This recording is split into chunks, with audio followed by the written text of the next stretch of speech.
Bonjour à toutes et à tous, mes chers amis, Sandra Dania, j'espère que vous allez bien. J'avais envie de vous faire cette petite capsule pour parler de la puissance, en fait, de l'intention. Alors, d'autant que là, c'est vraiment ma personne qui va parler, mais par rapport à une configuration très spéciale, et je vais m'en exprimer, mais vous allez voir à quel point, alors, bien évidemment, j'ai conscience que tout le monde n'a pas une capacité de résilience et que voilà, pour certains c'est plus développé, pour d'autres moins. Mais peu importe. Là, ce qui m'intéresse, c'est de parler de la puissance de l'intention et non pas de l'attraction. On est bien d'accord, hein, je parle que de la puissance de l'intention. Il y a maintenant, ça va faire 14 ans, on m'avait appris que j'avais un début de cancer, voilà, qui s'était présenté. Et à cette époque-là, j'avais pas parcouru tout ce cheminement spirituel, toute cette exploration, je dirais, dans mes ressources intérieures, dans mes phases introspectives très, très denses, très profondes. Et donc, à ce moment-là, j'ai commencé vraiment à me dire, mais qu'est-ce que c'est ça? Pourquoi ça se présente? Je ne suis pas en âge d'avoir ça, hein. Quand on a 31 ans, c'est pas forcément simple de gérer ça. Et il y a eu un premier cas de rémission. Et j'ai compris ensuite que cette rémission, en fait, elle était due simplement à ce que j'avais compris, d'accord, ce que j'avais accueilli à ce moment-là. C'est-à-dire que je crois que je me voilais la face sur pas mal de choses, y compris j'étais en couple et on avait des problèmes de couple avec mon ex-mari. Je ne voulais pas voir, hein, je n'étais pas capable de dire je vais me confronter à ça, je vais affronter ça.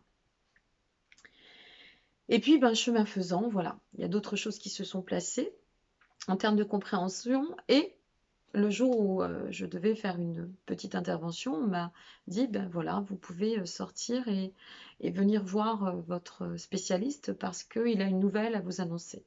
Et donc, quand je me suis assise devant son bureau, cette spécialiste à l'époque m'a dit, c'est fini, il n'y a plus rien. Donc là, j'avais mis 13 mois. Voilà, 13 mois pour dépasser tout cela et en fait m'auto-guérir. Parce que la compréhension était là.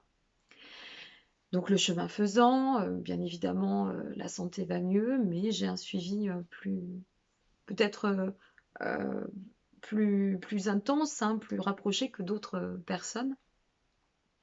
Et en septembre 2020, je retourne faire mon examen annuel chez mon spécialiste.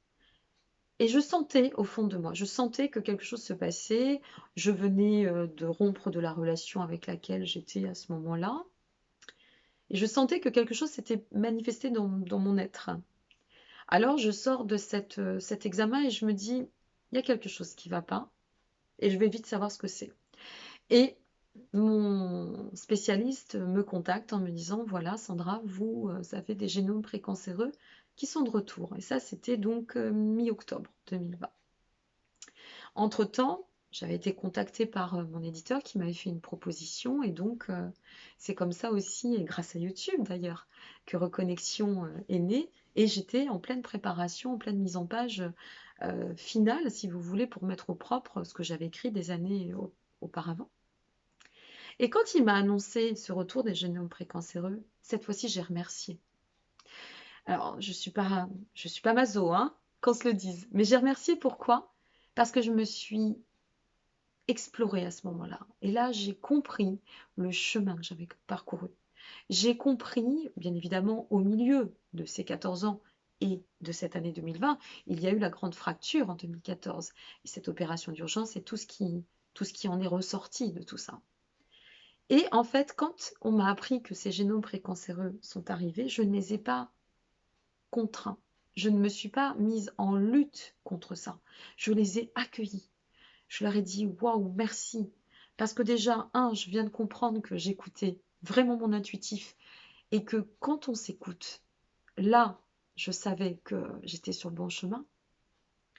Et de deux, ça n'a fait que confirmer que cette relation que j'avais arrêtée était une relation que je devais arrêter avec une personne qui ne me convenait pas, avec une énergie qui effectivement n'était pas, euh, comment dit-on, compatible avec la mienne.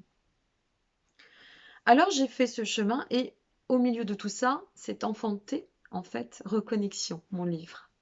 Alors ça a été vraiment intéressant parce que ça a été plein d'étapes. Et ici, je me suis dit, ok, merci d'un côté, mais de l'autre, j'ai dit, je vais guérir. Parce que je suis déjà guérie, parce que je décide de mon futur. Parce que je sais comment ça fonctionne maintenant. Alors, j'ai pris ça un petit peu comme une aventure. Peut-être un peu, j'ose le dire, comme un jeu, finalement, en me disant, bah oui, je vais me guérir, puis je vais me prouver à moi-même que je suis capable de guérir.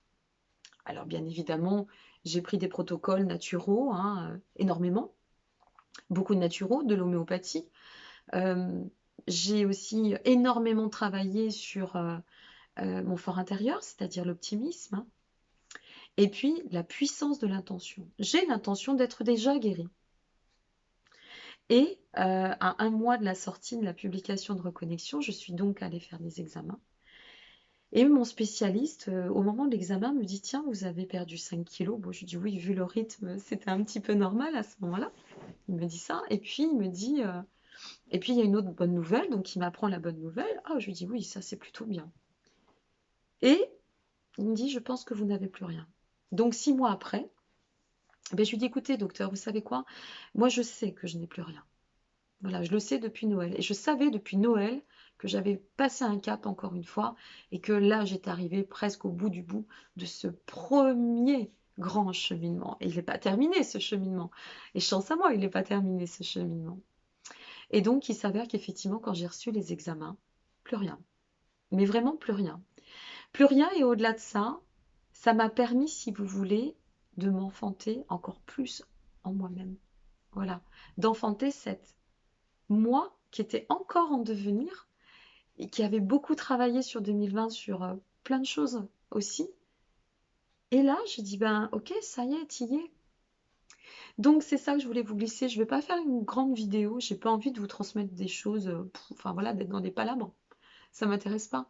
Ce que je veux vous dire, c'est que quand j'entends je ne peux pas, ça n'est pas possible, oui, mais c'est compliqué. Ben, je dis oui, oui, effectivement, vous ne pourrez pas, ça ne sera pas possible et ça restera compliqué tant que vous allez alimenter ça. Alors faites attention à ce que vous alimentez. Si encore, si vous voulez, mon exemple n'est pas la vérité absolue, hein, qu'on se le dise. Mais par contre, c'est quand même bizarre parce que il y a 14 ans, j'ai déjà ce début de cancer et il s'auto-guérit parce que je comprends et que j'accueille quelque chose. Donc l'ouverture sur ce chemin qui est le mien aussi, puisque moi, ma quête de sens, c'est vraiment la voie du dharma. Qu'on se le dise, ça y est, elle est comprise, cette quête, elle est intégrée. Mais quand il s'est repointé, ce petit, enfin voilà, ces petits génomes, quand ils se sont repointés, là, si vous voulez, j'ai pu tester la puissance de l'intention. Alors c'est une personne qui frôle un peu la mort, là, qui vous a parlé, d'accord? Parce que qui dit cancer dit, vous savez bien ce qui nous attend.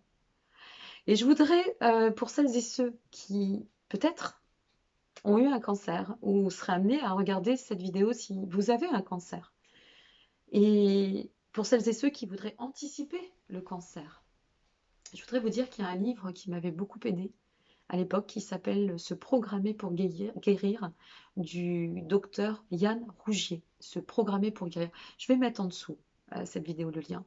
Je vous invite vraiment à le lire. C'est de la Delta médecine, c'est très intéressant.